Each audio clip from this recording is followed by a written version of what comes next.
ওকে, আমরা এই বললাম, কথাটা আমরা কেন বলতে পারবো না? আমরা বললাম শান্তির জন্য জীবন আজকের হয়। প্রশ্নে আসেন। আমি আশা করি যে এই বিষয়ে আপনি কথা বলবেন। আমাদের দেশে আজকে যে প্রশ্নটা আপনি করেছেন গুম খুনের ব্যাপারে, আমি খুব পরিষ্কারভাবে বলতে চাই, আপনি নিশ্চয়ই অবগত আছেন, জাতির পিতার কন্যা মাননীয় প্রধানমন্ত্রী বাংলাদেশে এসে একটা প্রেস কনফারেন্স করেছেন। এই প্রেস কনফারেন্সে উনি গুম প্রসঙ্গে জাতির পিতা, আমি পেপারের কাটিং থেকে বলছি, মানে রেকর্ড করে বলছি, গুম প্রসঙ্গে জাতির পিতা কন্যা শেখ হাসিনা বলেন, কয়েকটি আন্তর্জাতিক সংস্থা গুম খুন নিয়ে কথা বলে, গুমের হিসেবে দেখা যায় গেল সবচেয়ে বেশি গুম জিয়াউর রহমানের আমলে, তারপর থেকেই তো চলছে। আমরা যখন তালিকা চাইলাম ৭৬ জনের নাম দেওয়া হলো, এর মধ্যে এমনও আছে আরেকজনকে শায়েস্তা করতে মাকে লুকিয়ে রেখেছে, কেউ বোনকে লুকিয়ে রেখেছে, আবার দেখা গেছে একজন ঢাকা থেকে চলে গেছে। প্রধানমন্ত্রী শেখ হাসিনার বক্তব্য কি আপনার বক্তব্য? প্রধানমন্ত্রী শেখ হাসিনার বক্তব্য কালকে আমরা শুনেছি, আমরা শেষ করে দিলে। জি জি জি, আপনি শুনেছেন, আপনার সমস্ত দর্শক তো শুনে নেই, তাই না? তো ভারতে পলাতক আছেন, এটা কেমন করে হয়? এমনও হয়েছে যে তালিকায় নাম আছে কিন্তু লুকিয়ে আছে যুক্তরাষ্ট্রে, সেই বিষয়গুলো আমরা তাদের সামনে তুলে ধরেছি। সো মাননীয় প্রধানমন্ত্রী রাষ্ট্রনায়ক উনি আমার নেত্রী, ওনার যে বক্তব্য, সেই বক্তব্যের সাথে দ্বিমত করার কথা তো নাই। যেমন বিএনপির নেতা সালাউদ্দিন সাহেব, ওনাকে গুম করা হয়েছে, খুন করা হয়েছে বলা হলো, ঠিক আছে, তো বিএনপি নেতা সালাউদ্দিন সাহেবকে তো পাওয়া গেল ভারতে। আপনি লক্ষ্য করে দেখেন, যেমন আমার বন্ধু সহযোদ্ধা ইলিয়াস আলীকে নিয়ে এখনো কথা হচ্ছে। আমার কাছে রেকর্ড আছে যে মির্জা আব্বাস সাহেব বলেছিলেন তখন যে ইলিয়াস আলীর সাথে বিএনপির তৎকালীন অর্থমন্ত্রী, মরহুম অর্থমন্ত্রী, আল্লাহকে বেহেশত নসিব করুক, সাইফুর রহমান সাহেবের অন্তর্দ্বন্দ্ব আছে, এটা একটি অন্তর্দ্বন্দ্বের শিকার।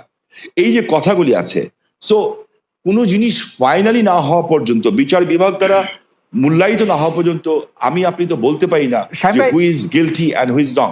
শামীম ভাই, আমি আপনাকে একটু, আপনি কি বলেন খুনের কথা, জি বলেন। জি, আপনি নজরুল ইসলাম সহ নারায়ণগঞ্জের র্যাবের ক্ষেত্রে আপনি স্পষ্ট বলেছিলেন যে র্যাব এরকম অনেক কাজ করছে, নারায়ণগঞ্জে করছে।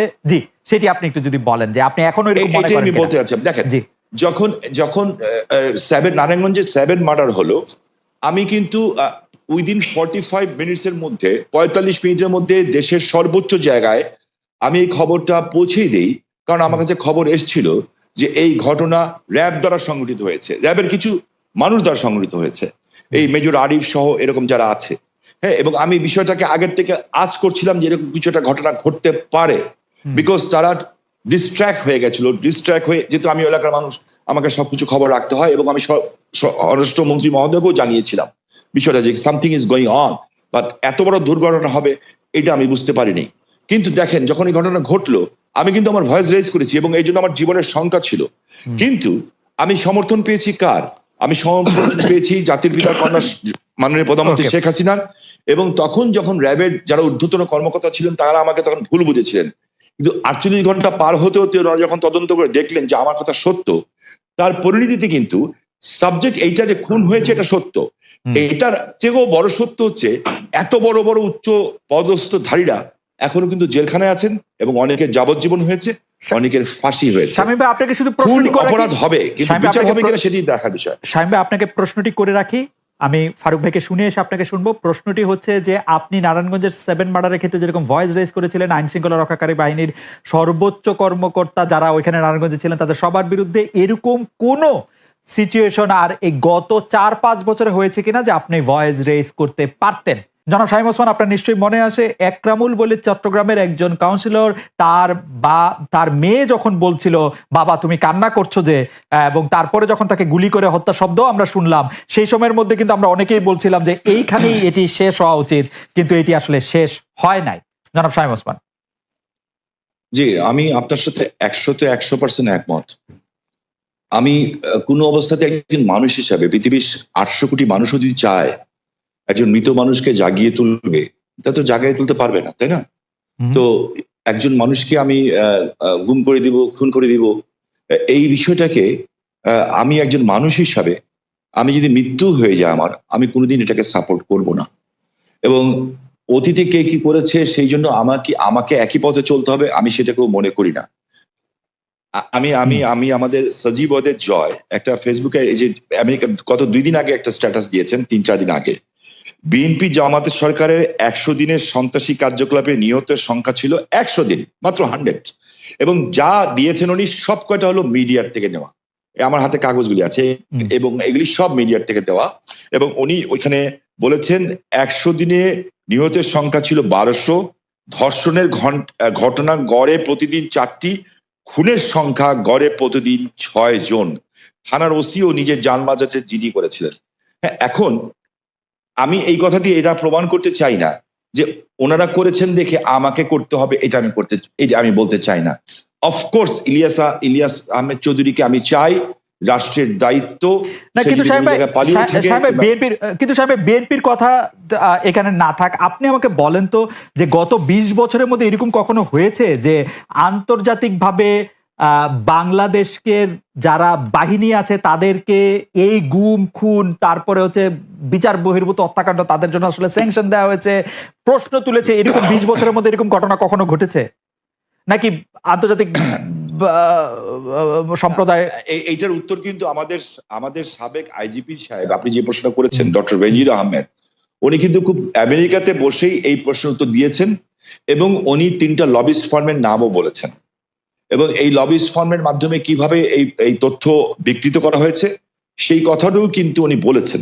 এখন দেখেন, এইখানে কথা বললে তো অনেক কিছু বলা যায়, আন্তর্জাতিক মাধ্যম যা বলবে তা বেদবাক্য, আর আপনি আমি যা বলবো তা অসত্য। কিন্তু সাহেব আপনি আমি যা বলবো তা অসত্য বা বেদবাক্য না হলেও মানে আমাদের কি খালি সরকারের কথাই বিশ্বাস করতে হবে? আমরা বিএনপির কথাও বিশ্বাস করতে পারবো না, কোনো মানবাধিকার সংস্থার কথা বিশ্বাস করবো না, বিদেশের কথা বিশ্বাস করবো না, আমাদের খালি সরকারের কথাই বিশ্বাস করতে হবে? আমরা যেটা চোখে দেখবো এবং যেটা বুঝবো সত্য, আমরা সেটাকেই বিশ্বাস করব এবং সেটাকে বিশ্বাস করা উচিত।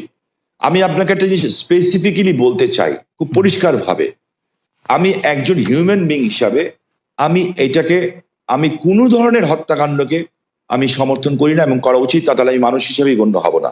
এখানে একটা লিস্ট আছে আমার কাছে, বিশাল লিস্ট।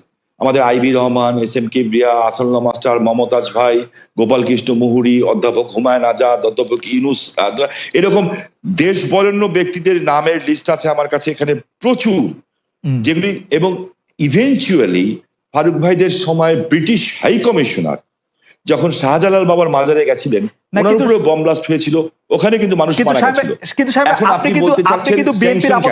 আপনি কিন্তু বিএনপির আমল থেকে আসতেই পারতেছেন না, আপনি বিএনপির আমলেই থাকতেছেন, আপনি এই আমলে আসেন যে আমলের মধ্যে জাতিসংঘ হচ্ছে বাংলাদেশের 4 জন বাহিনী প্রধানকে আসলে স্যাংশন দিয়েছে, জাতিসংঘ প্রত্যেকবার বলছে এটার কথা, আন্তর্জাতিক মানবাধিকার সংস্থাগুলি বলছে, বাংলাদেশের আওয়ামী লীগ ছাড়া সবাই বলছে।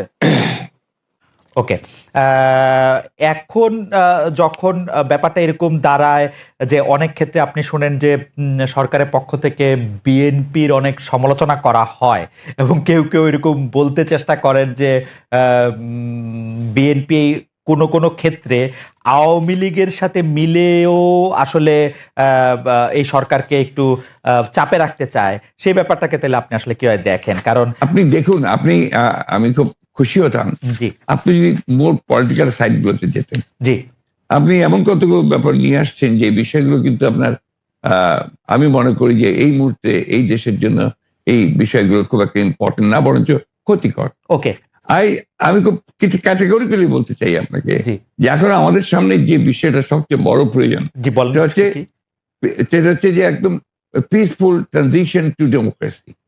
এটা হচ্ছে সবচেয়ে বড় প্রয়োজন। তার জন্য যে সংস্কারগুলো করা দরকার সেই সংস্কার করার জন্য সময়টুকু নেওয়া, আমরা ওই দিকে যেতে পারলে আমরা মনে করি যে জাতির যে চ্যালেঞ্জ মোকাবেলা করছে সেটাকে বহুলাংশে সম্ভব হবে নেওয়া, একই সঙ্গে আমরা সামনের দিকে এগিয়ে যেতে পারবো। তাহলে কি আপনি সংস্কার নিয়ে একটু কথা বলবেন? কিন্তু আমি আসলে সংস্কার নিয়ে যখন কথা বলতে চাই তখন তো আসলে একটা টাইমলাইন আমার জানতে হবে যে আসলে আপনার সংস্কার আপনার জানতে হবে, কিন্তু আমি তো দিতে নাও পারি। জি জি জি জি, সেটি আপনার জানাটা তো আমার কাছে খুব বেশি ইম্পর্টেন্ট না। ওকে, তাইলে আপনার কাছে ইম্পর্টেন্ট এখন হচ্ছে যে মানে কোনটা, যে এই সরকার? আমার কাছে আমি খুব পরিষ্কার করে বলেছি, আমি মনে হয় যে আমি কোনো অস্পষ্ট নেই। আমি বলেছি যে এই সরকার যে সংস্কারের কাজে হাত দিয়েছে সেই সংস্কারগুলো যারা দ্রুত শেষ করবে এবং সেটা স্পষ্ট করে বলাও আছে আমাদের যে একটা সুষ্ঠু অবাধ নির্বাচনের জন্য যেটুকু প্রয়োজন সেটুকু করেই তা যাবে, এটা আমাদের বক্তব্য। কিন্তু তাদের মূল যে 6টা কমিশন তারা করেছে, সেই 6টা যত দ্রুত করতে পারে আমরা মনে করি সেটা দ্রুতই করে নিয়ে যাওয়া সম্ভব। এটা কোনো ব্যারিয়ার না, নো ব্যারিয়ার। ওকে, আপনি কি মনে করেন যে নির্বাচন সুষ্ঠু করার জন্য সংবিধানে উপপ্রধানপতি, উপরাষ্ট্রপতি, 2বারের বেশি প্রধানমন্ত্রী না হওয়া, সংসদ উচ্চকক্ষ, এগুলি খুব গুরুত্বপূর্ণ? মানে এগুলি না, আপনি জিনিসটার ব্যাখ্যাটা বোধহয় এমন মনে হয় যে আপনি আপনার মতো করে দিচ্ছেন। ব্যাখ্যা দিচ্ছি। আমরা যেটা সবাই আমরা যেটা লক্ষ্য করেছি সেটা আমরা দেখেছি যে আপনার বাংলাদেশের যে রাষ্ট্র কাঠামো, যেটা বারবার পরিবর্তন হয়েছে 72 সাল থেকে আপনার কিছুদিন আগে পর্যন্ত শেখ হাসিনা সেটাকে আপনার তছনছ করে দিয়েছে। এটাকে একটা স্ট্রাকচার আনা দরকার। আগেরটাই যে থাকবে তার তো মানে নেই। আমরা মনে করেছি এই কাজগুলো হলে এটা আরো সুন্দর হয়, যে কারণে আমরা আমাদের মতো করে আমরা 31 দফা দিয়েছিলাম। সেই 31 দফার প্রেক্ষিতে আমরা এই বিষয়গুলোতে আমরা এসেছি। আমরা রাষ্ট্রপতি, প্রধানমন্ত্রীর যে আপনার ক্ষমতার ভারসাম্য সেটাকে রক্ষা করতে চেয়েছি, এবং একই সঙ্গে আমরা মনে করেছি যে উপরাষ্ট্রপতি হলে সেখানে আরেকটা ব্যালেন্স তৈরি হয়। আমরা মনে করেছি যে আপনার উপপ্রধানমন্ত্রী হলে সে আরেকটা ব্যালেন্স তৈরি হয়, একটা মন্ত্রীদের মধ্যে, প্রধানমন্ত্রীদের মধ্যেও ক্ষমতার ভারসাম্য সৃষ্টি হয়। Democracy and parliament form of democracy, এটা তো আপনার কারো কাছে সুনির্দিষ্ট একক ব্যক্তির হাতে ক্ষমতা থাকে না, right? Parliamentary form of democracy বেশি করে সেই জিনিসটাই আমরা করার চেষ্টা করেছি।